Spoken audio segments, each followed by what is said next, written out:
jsem vám chtěla zatancovat Shakiru. Bude to pro všechny lidi do Cardiffu, do Newportu, do Londýna, do Folkestonu, do Doveru. Já mám velkou rodinu, víte, a do Čech, no.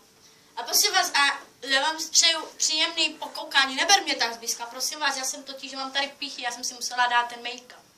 Čekejte. A kolik je ti? Mně 25. A muže máš? 4. Jeden se jmenuje, chci říct jména, mám říct pravý jména, nebo či mám vymýšlet? Pravý, To pravý. je dobře.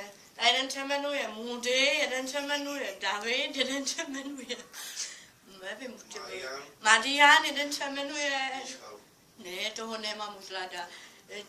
Dobře, tam Mítel, no.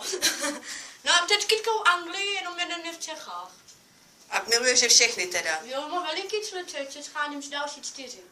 A zvládneš to? No má v pohodě, to ti Není problém. Oni platí hotel, někdy zaplatím já. Teď jsem dala zlato do tatavárny, by se mohla jít tam na ten Ibiz červený, víc.